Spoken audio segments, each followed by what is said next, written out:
जब बोले परम पूज बाल योगी आचार्य गुरुवर 108 श्री सौभाग्य सागर जी मुनिराज की, दायित्व में विराजमान 3 कमलों कोटि समस्त मुनिराजों की, अहिंसा में विश्व धर्म की।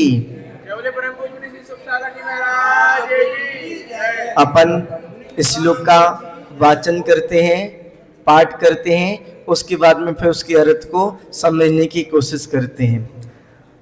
आस्ताम चिंति महिमा जिन संस्तवस्ते नामापि पाति भवतो भवतो जगन्ति दिव्या तपोपहत पांत जलान्निधागे प्रीणाति पद्म सरसा सरसो नीलोपी।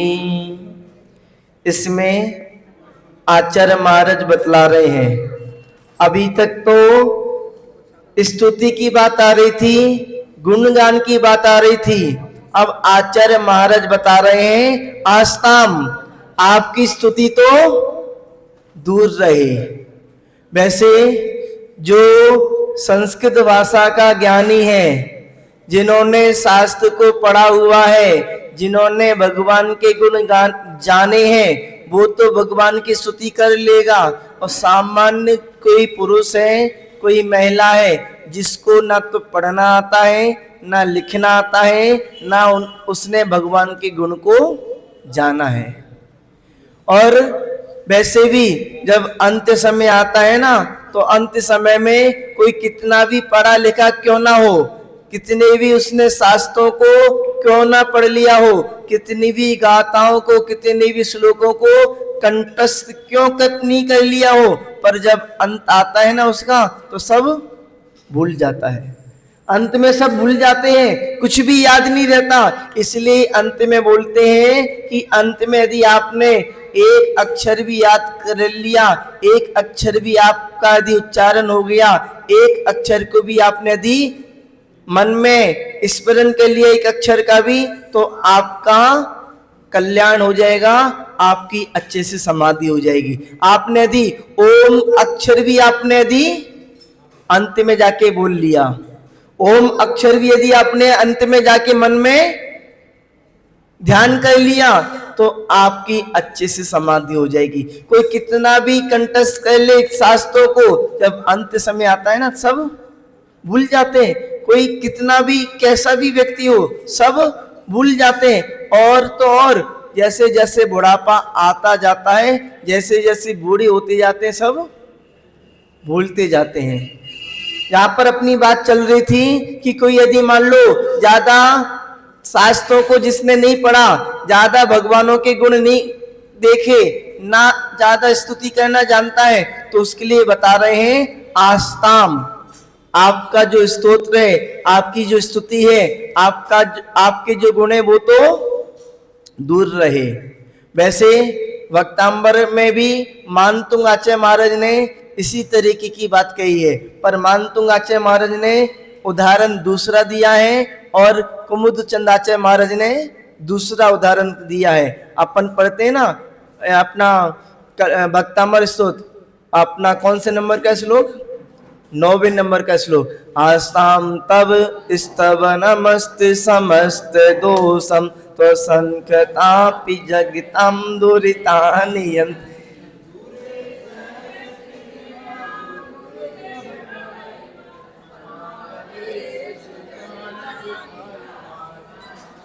भक्तांबर तो सबको याद है, सबको कंठस्थ है, पर कोई बात नहीं। अब जो ज्यादा प्रचलन में है वो लोगों को ज्यादा कंठस्थ है। बाकी का कल्याण मंदिर स्तोत्र है ना, जे भक्तांबर से भी पुराना स्तोत्र है। कल्याण मंदिर स्तोत्र में पार्श्वनाथ भगवान की स्तुति की गई है और भक्तांबर स्तोत्र में आदिनाथ भगवान की स्तुति की गई है। तो जहां पर आचार्य महाराज कह रहे हैं कि आपका श्लोक तो दूर रहे, संसार में यदि कोई पढ़ा लिखा नहीं है तो कोई बात नहीं, क्या करे, अचिंत्य महिमा, मचिंत्य महिमा, इसमें आएगा मचिंत्य महिमा लिखा है ना, तो माँ अलग हो जाएगा। अचिंत्य महिमा, आपकी जो महिमा है ना, तो चिंतन से भी परे है। बुद्धि से भी परे है, चिंतन जिसका नहीं किया जा सकता, अचिंतनीय। और महिमा आपके महान गुण, महान गुणों के धारक, आपकी अचिंत्य महिमा, आपके बुद्धि से परे महान गुणों के जिन यानी कि भगवान,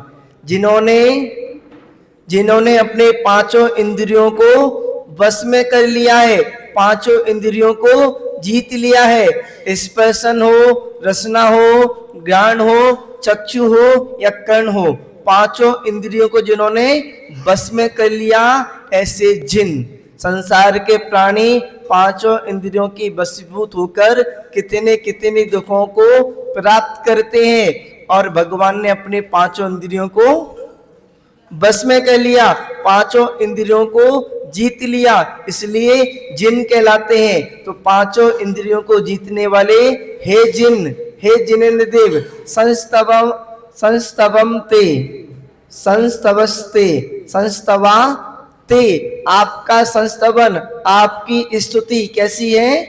अचिंत स्तुति, आपके चिंतन से परे, बुद्धि से परे, अचिंत महान गुणों के धारी, महान गुणों से सहित आपकी स्तुति, आपका स्तोत्र,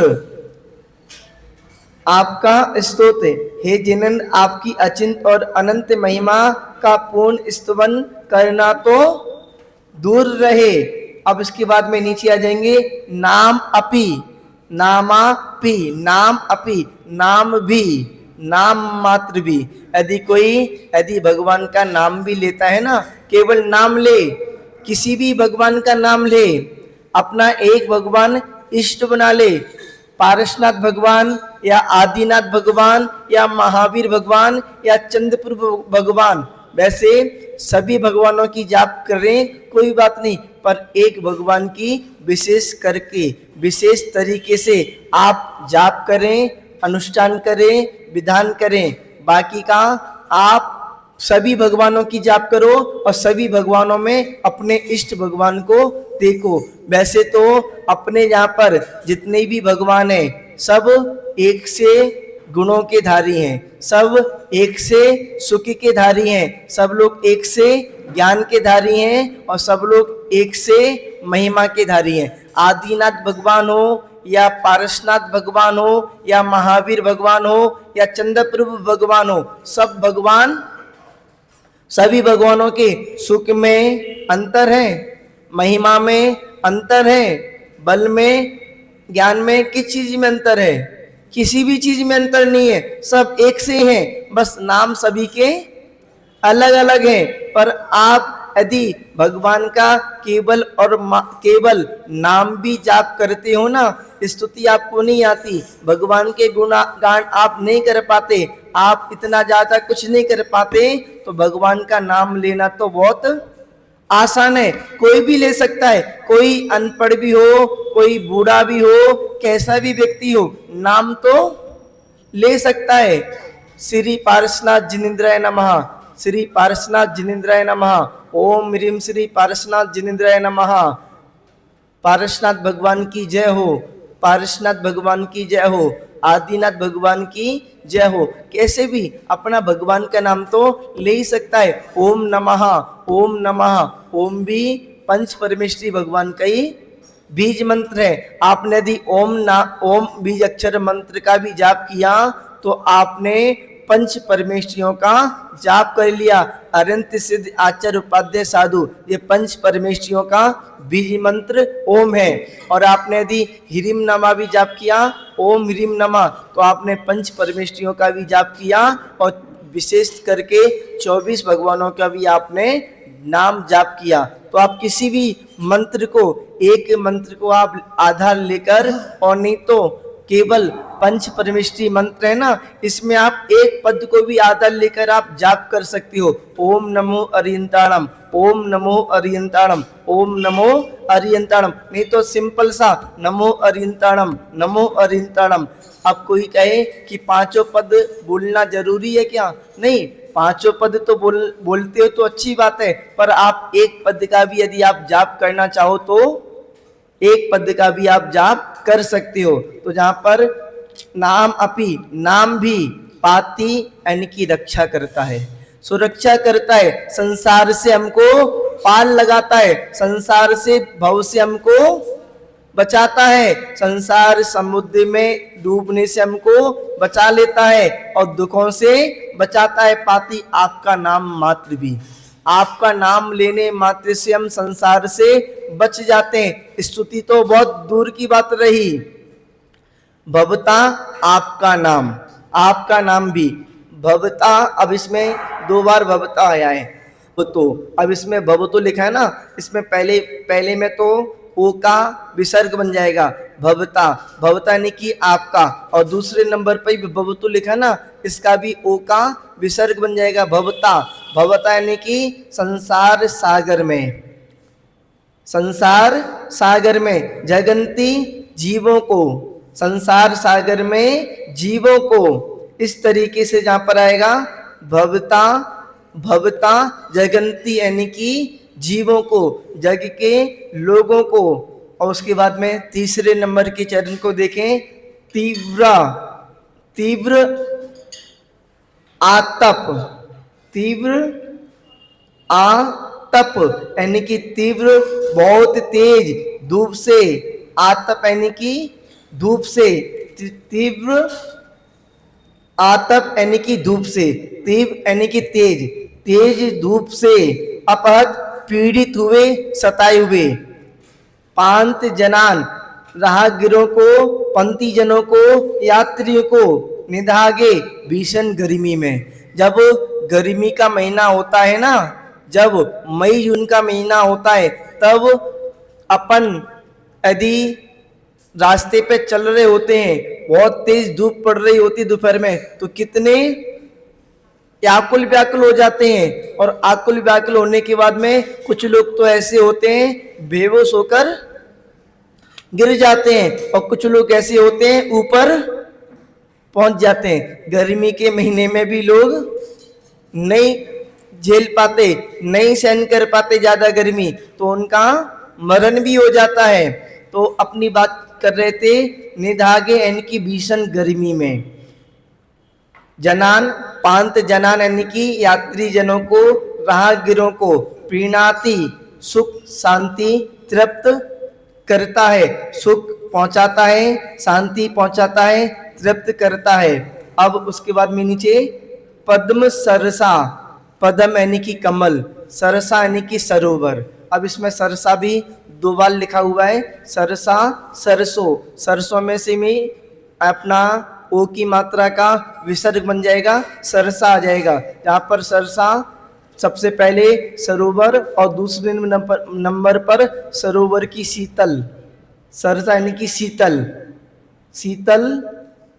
उसके बाद में अनिला, अनिला यानी कि हवा, वायु, अपी यानी कि भी, सरोवर के, सरोवर से आने वाली वायु, सरोवर से आने वाली हवा भी, कैसी, सरसा यानी कि कमल सरोवर से आने वाली ठंडी हवा भी, ठंडी वायु भी क्या करती है, सुख शांति को पहुंचाती है। अब इसका अपन ऐसा करते हैं, एक एक शब्द को देखते हैं और सेंटेंस बनाने की कोशिश करते हैं। सबसे पहले तो आस्ताम, दूर रहे, अचिंत्य महिमा, चिंतन रहित महिमा वाला, जिन हे जिनेन्द्रिव, संस्तवा ते, आपका स्तवन, आपकी स्तुति, आपका गुणगान, तो नाम अपि, नाम भी, पाती बचाता है, रक्षा करता है, सुख पहुंचाता है,